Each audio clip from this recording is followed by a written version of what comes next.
Assalamualaikum warahmatullahi wabarakatuh.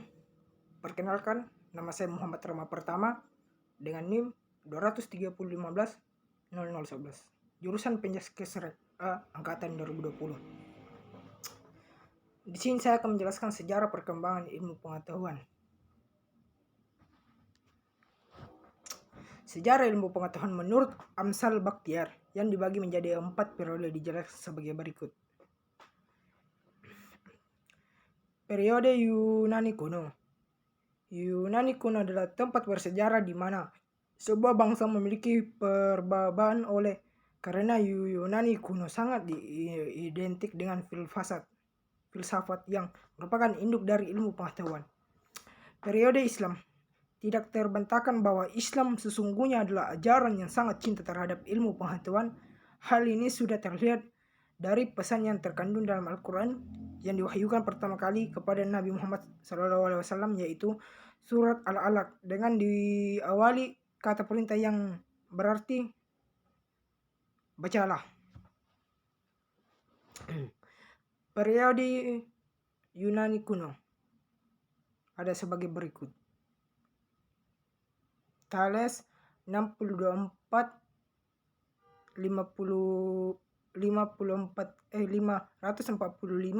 SM, Pythagoras 580 SM atau 500 SM, Socrates 469 SM, 359 SM, Plato 427 SM sampai 347 SM, Aristoteles 384 SM, 322 SM.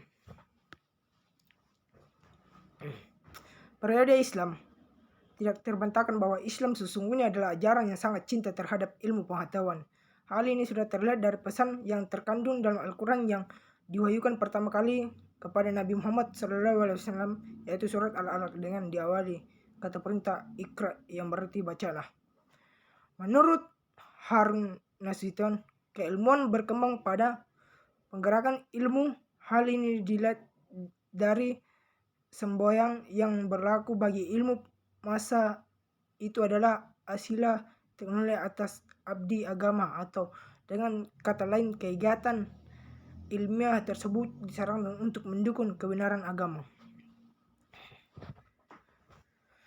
Menurut Bertrand Russell, Rus lebih terkenal dalam filsafat Kristen daripada filsafat Islam. Dalam filsafat Islam dia sudah berakhir, dalam filsafat Kristen dia baru lahir.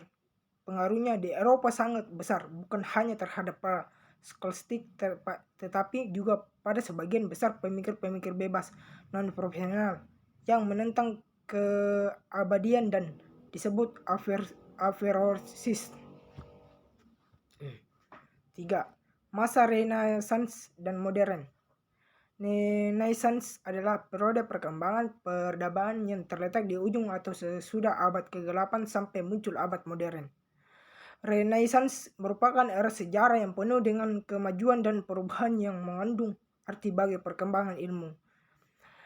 Pengaruh ilmu pengetahuan Islam atas Eropa yang sudah berlangsung sejak abad ke-12 Masehi itu menimbulkan gerakan kebangkitan kembali Renaissance pusaka Yunani di Eropa pada abad ke-14 Masehi.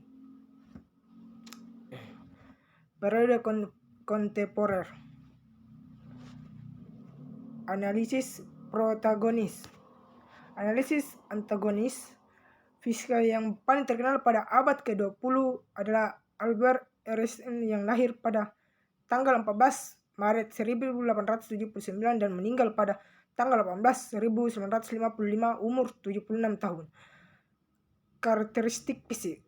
Zaman ini bermula dari abad 20 Masehi dan masih berlangsung hingga saat ini. Zaman ditandai dengan adanya teknologi canggih dan spesialis ilmu-ilmu yang semakin tajam dan mendalam pada zaman di bidang fisik menempati kedudukan paling tinggi dan banyak dibicarakan oleh para filsuf. Periode Yunani kuno. Thales 624 sampai 545 SM. Thales adalah adalah filsuf pertama sebelumnya masa Socrates. Menurut satu utama yang menjadi dasar segala materi adalah air pada masa ianya menjadi filsuf yang mempertanyakan isi dasar alam. Pythagoras 580 sm sampai 500 sm.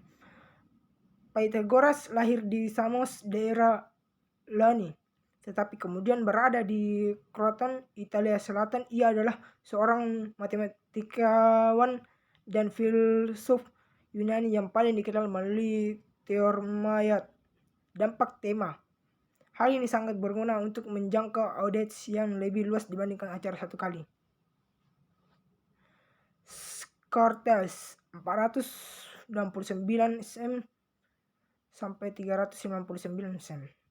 Socrates lahir dari Athena dan merupakan generasi pertama dan tiga ahli filsafat besar dari Yunani, yaitu Socrates, Plato, dan Aristoteles. Socrates adalah yang mengajar Plato dan Plato pada gilirannya juga mengajar Aristoteles. Plato 427 cm sampai 347 cm. Ia adalah murid Socrates dan guru Aristoteles. Karyanya yang paling terkenal ialah Republik Plato, di mana ia menguraikan garis besar pandangan pada keadaan ideal. Selain itu juga menuliskan tentang hukum dan banyak dialog di mana Socrates adalah peserta utama. Aristoteles 384 cm sampai 322 cm. Aristoteles adalah seorang filsuf Yunani, murid dari Plato dan guru dari Alexander yang agung. Ia memberikan kontribusi di bidang metafisika, fisika, etika politik, ilmu kedokteran, dan ilmu alam. Di bidang ilmu alam, ia merupakan orang pertama yang mengumpulkan dan mengklasifikasikan spesies biologi secara sistematis. Logika Aristoteles adalah suatu sistem berpikir deduktif reasoning yang bahkan sampai saat ini masih dianggap sebagai dasar dari setiap pelajaran tentang logika formal. Meskipun dalam penelitian ilmiah ia menyadari pula pentingnya observasi, eksperimen, dan berpikiran inductive thinking. Terima kasih. Itulah dari saya. Bila ada kesalahan mohon maaf dimaafkan. Wabillahi taufiq wal hidayah. Wassalamualaikum warahmatullahi wabarakatuh.